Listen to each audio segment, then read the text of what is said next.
Hello and welcome to the news on NTA International. I am Frama Panyi. Hannah Olayenka is the sign language interpreter. Let's begin with the headlines. Nelfund resumes disbursement of students' upkeep allowance. World Population Day, spotlight on Nigeria's demographic future. And U.S. trade tariff overshadows ASEAN regional summit in Malaysia.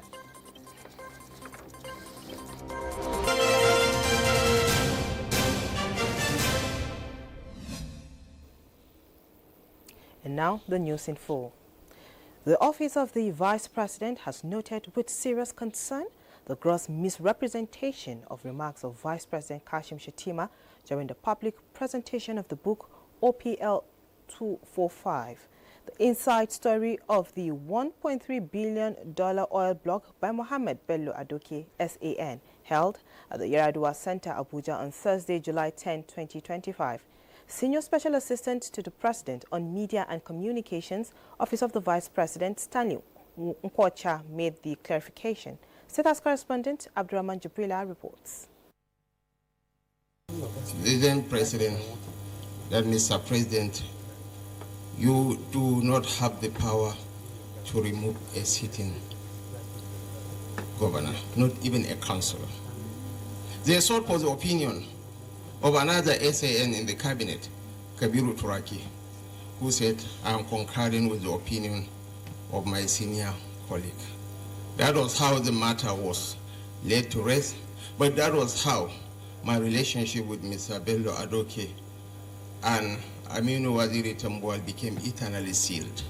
Certain online news outlets and individuals have distorted the Vice President's comment in the pursuit of a mischievous agenda, twisting his account of how the administration of former President Goodluck Jonathan, considering removing him from office, then as governor of Borno State, at the height of the insurgency in the Northeast region. Senior Special Assistant to the President on Media and Communications, Office of the Vice President, Stanley Nkwocha, said the sensational reporting, which strips the Vice President's remark of their proper context, ventures into fiction by drawing false equivalence between his personal experience and the state of emergency declared in Rivers State. We put it for the records that this Vice President is totally in support of the actions taken in Rivers State. This Vice President has never questioned the action of Mr. President and will never do that. This Vice President said that, look, that there was an attempt to remove him from office by the then President of Nigeria,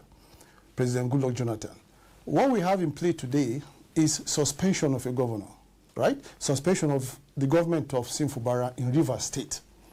It is totally different from the attempted removal of the then Governor Kashim Shettima in Borno State. And I think we must give accolades to the president, because if not for his actions, if not for the bold decision he took in Rivers State, by now nobody would have been discussing about Simfubara. He would have been perpetually impeached. Impeached means, look, there wouldn't have been any space for him to come back.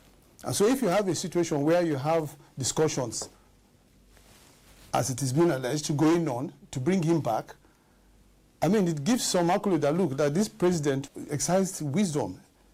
Because otherwise, by now, Simfubara would have been gone. And nobody would have been talking about his coming back. But through that action, you can see that, look, that there's opportunity for the governor to come back. The spokesman said Vice President Shettima stands in a loyal concert with President Tinubu in implementing difficult but necessary actions to safeguard Nigeria's democracy, urging media organizations and political actors to desist from the destructive practice of wrenching statements from context in order to fabricate non-existent conflicts. From the State House, Abdurrahman Jibrila, NTA News. Now, the Minister of Information and National Orientation, Mohammed Idris, is urging Nigerians to support and embrace the reforms of President Bola Tinubu, reassuring that they are not created to cause hardship to the people. This was during an engagement with the national leadership of Ex-Councillors Forum in Abuja. Salihu Abdullahi Gwanara reports. We don't give anybody, unless if you can defend democracy. We are defending, we do it for you. That's why, Minister, thank you very much. Thank The you. government chief image promoter has been found worthy for his people-oriented services and dedication in transparently communicating government activities. The Minister of Information and National Orientation, Alhaji Mohammed Idris, because from the onset you have been always result-driven in all pursuits of your antecedents. To stand on the statements are all availing for us to see them. For the awardee, the reward for hard work is more work, and therefore reaffirmed that the Supreme Court pronouncement on local government autonomy is part of President Tinubu's noble gesture to strengthen democracy at the grassroots. The minister equally recognized the forum as worthy partners. So we want to thank you thus far for the support that you have given to President Bola Ahmed Tinubu, and we urge you to please continue to explain to the people, because you are a 70,000 strong body, and all of you also have your supporters across the country, across party lines. Please ensure that the message of President Bola Ahmed Tinubu gets to Nigerians. Let Nigerians really understand what the mission of President Bola Ahmed Tinubu, which is to restore Nigeria, to take it to the height that all of us envision, and to put it on a solid path of sustainable prosperity. The ex-councillors forum, with about 70,000 active members, has been operating as a non-governmental organization, playing an active role in strengthening democracy at the grassroots since 1999. In Abuja, Salihu Abdullahi Gwanara, NTA News. Minister of Marine and Blue Economy, Adeboyega Oyetola, has intensified a wide-reaching diplomatic campaign described as door-to-door diplomacy to secure Nigeria's election into Category C of the International Maritime Organization IMO Council. Speaking to delegates on the sidelines of the ongoing 134th session of the International Maritime Organization Council in London, the minister said that Nigeria is not just seeking a seat, but are offering partnership, commitment and leadership. The minister, while delivering President Bola Tinubu's goodwill message, underscored Nigeria's readiness to deepen bilateral maritime relations, highlighting investment potential across strategic areas including shipbuilding and repair, port modernization, green shipping corridors and intra-Africa maritime trade. Cornerstone of Nigeria's campaign is its impressive performance in maritime security, particularly the eradication of piracy in Nigeria's territorial waters and reduction of incidents in the larger Gulf of Guinea. Among the countries already engaged in this diplomatic outreach are Greece, Spain, Oman, Bangladesh, Namibia, Mexico, Italy, and several others.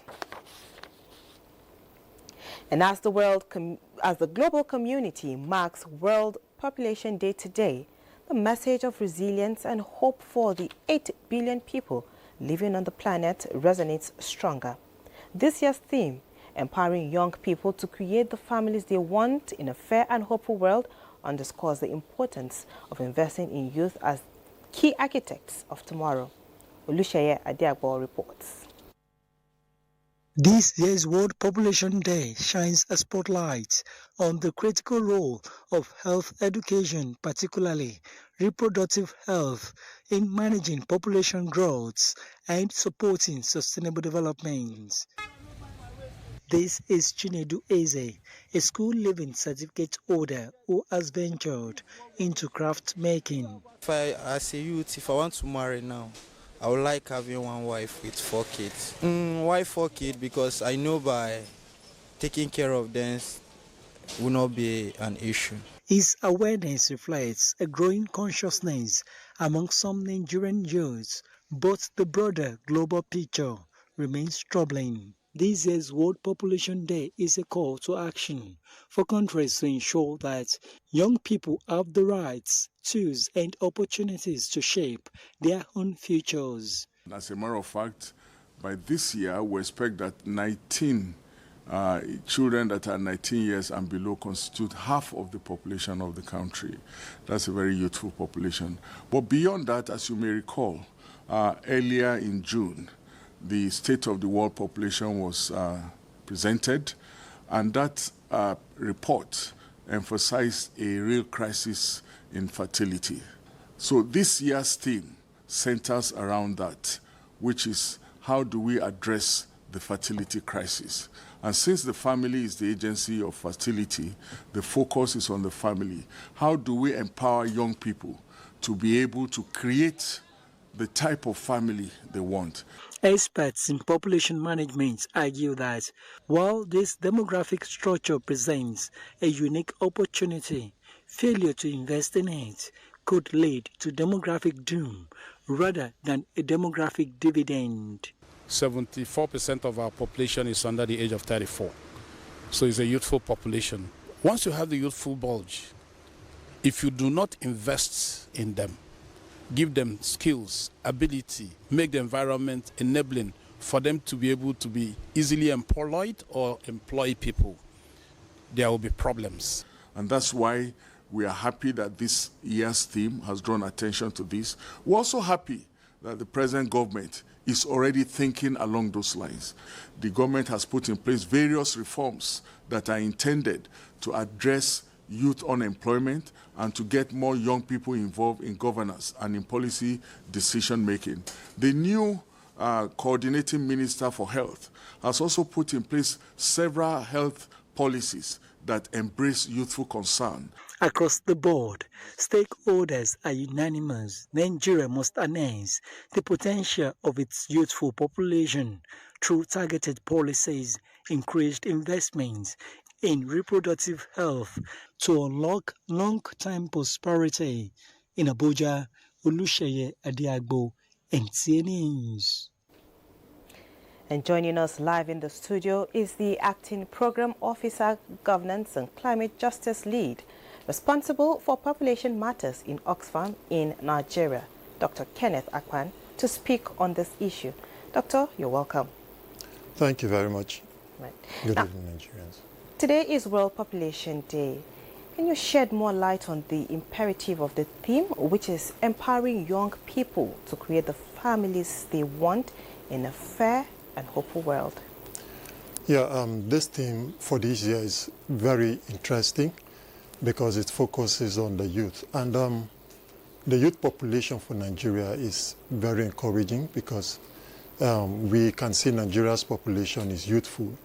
And we're taking advantage of that youthfulness, their energy, to see how Nigeria's future can be sustained is very important.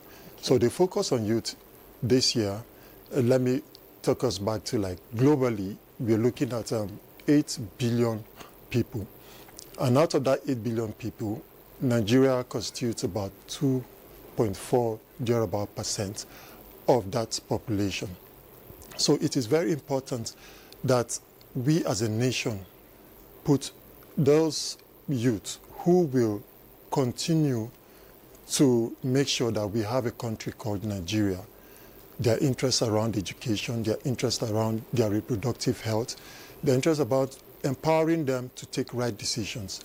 And we at Oxfam, what we do is we fight poverty, inequality, and to make sure that people are heard, particularly the youth, making sure that they are spotlighted and their voices are heard in good governance, like the present administration is doing.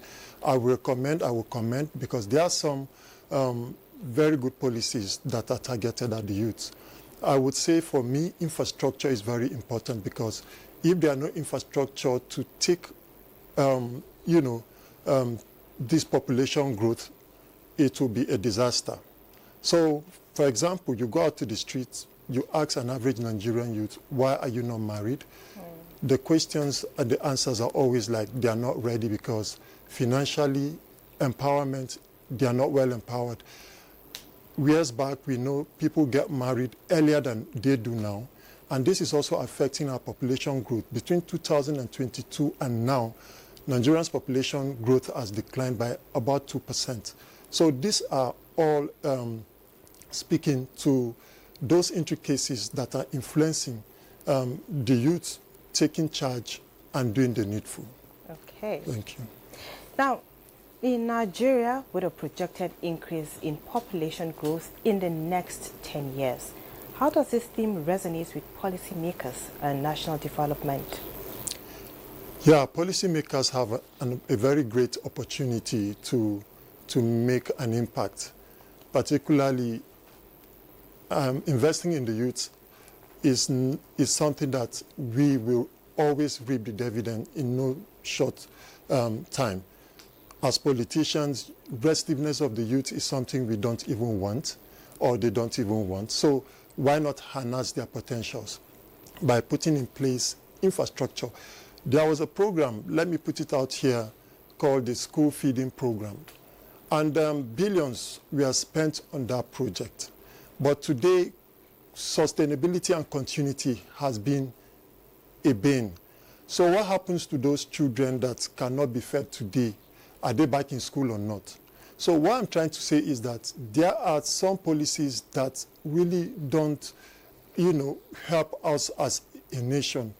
Putting infrastructure down with those kinds of billions that were spent during that time, we will have youth, we will have future generation benefiting from it, taking rightful decisions around, population, education, infrastructural developments like hospitals. These are all the things that when they are in place, we are also talking about migration when it comes to population.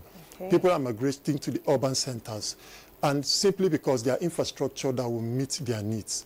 And there's a whole lot of stretch, bringing about crisis here and there. But if these infrastructures are spread out to rural centers, you'll find out that our population will be locked in and development will be evenly spread, avoiding crisis and giving us a viable population in the future. Thank you so much, Dr. Akman, for coming on the news and sharing your thoughts with us. Thank you. Right. You're watching the news on NTA International. We'll pause here and take a short break. We will be back with more news.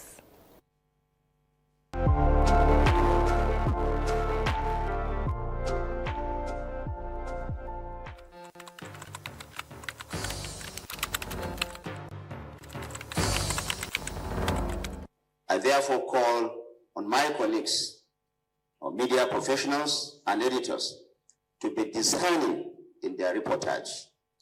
We must deny these groups the undue publicity they crave. We must take them off the front pages and accurately report them as the criminals that they are, without glorifying their acts or giving credence to their false narratives. These, of course, are not freedom fighters. They are murderers, kidnappers, and destroyers, and they must be presented as such.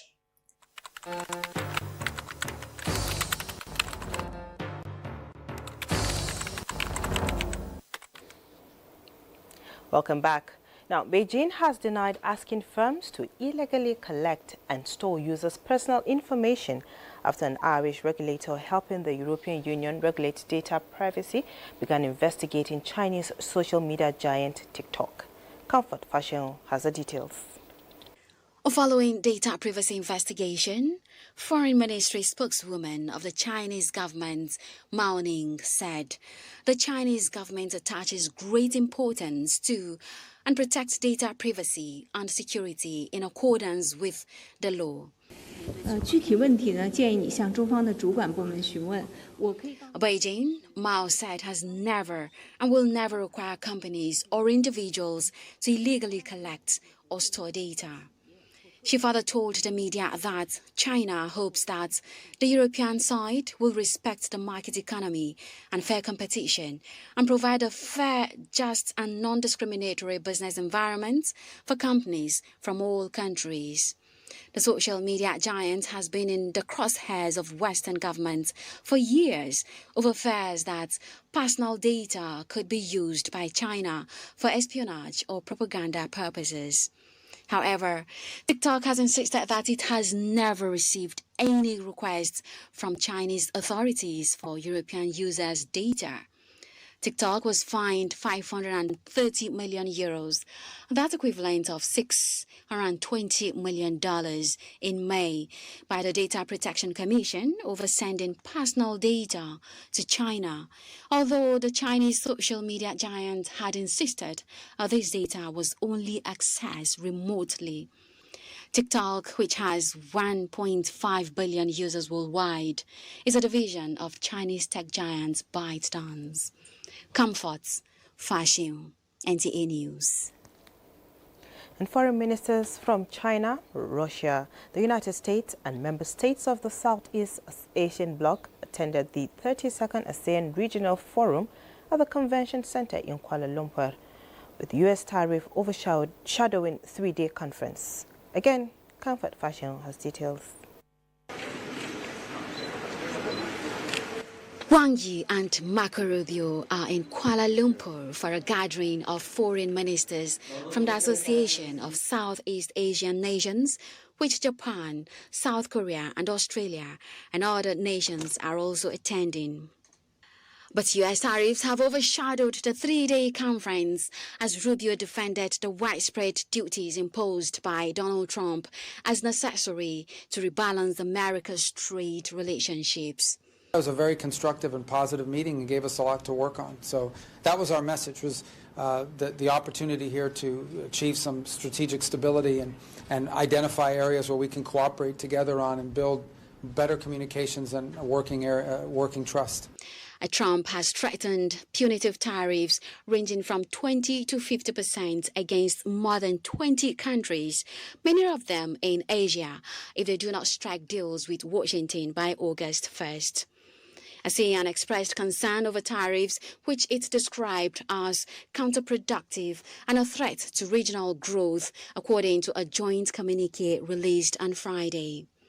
Longtime U.S. ally Japan also faces a 25% across-the-board levy, separate from similar charges for cars, steel and aluminum that have already been imposed.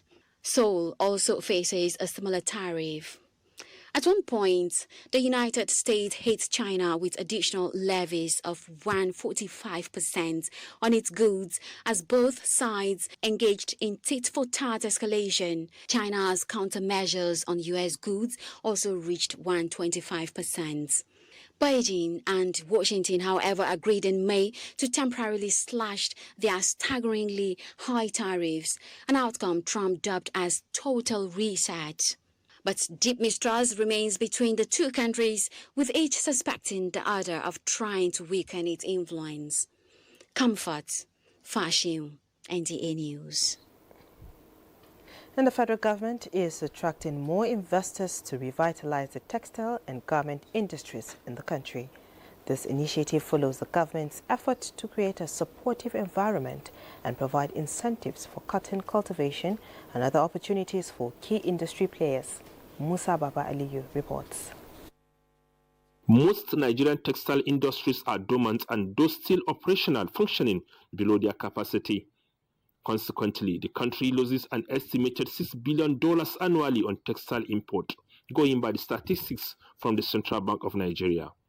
However, the present administration is working to reverse the trend and position Nigeria among the world's leading producers and exporters of textiles and garments.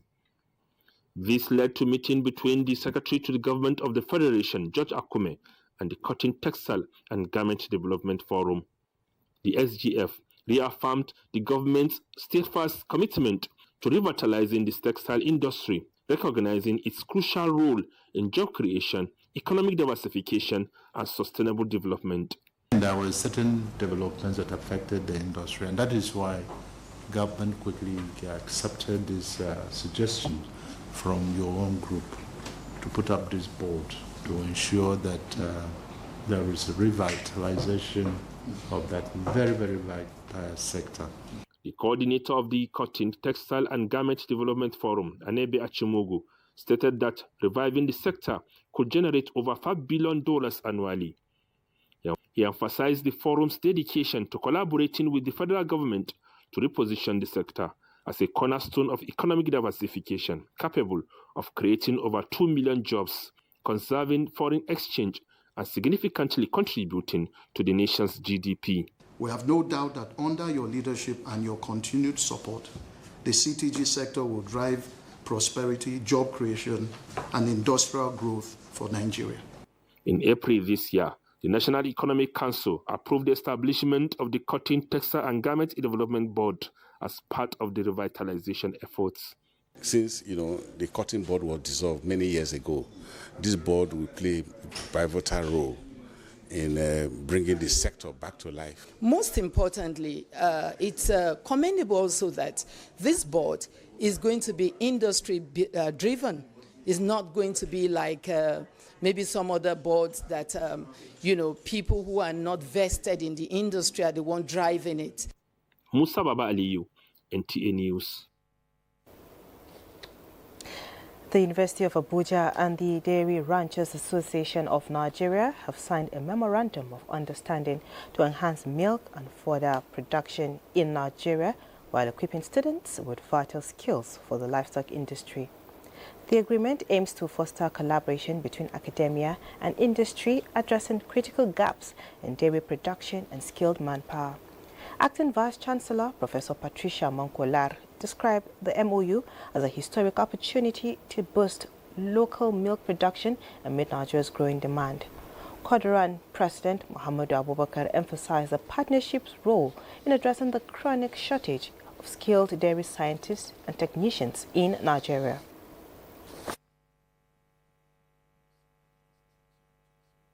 The Department of Dairy Science in the University of Abuja, a great and outstanding institution of learning, offers the Nigerian dairy industry a platform to provide long-term solutions to the manpower shortage experienced in the industry and to bridge the gap between the academia and industry as far as the dairy industry is concerned. It is a great opportunity for the Nigerian dairy industry to seek partners in academia to expand on the skilled manpower resource available for that industry. And this is where we end the news. Thank you so much for being a part of it. I am Frama Hanyi, and Hannah Olayinka has been the sign language interpreter.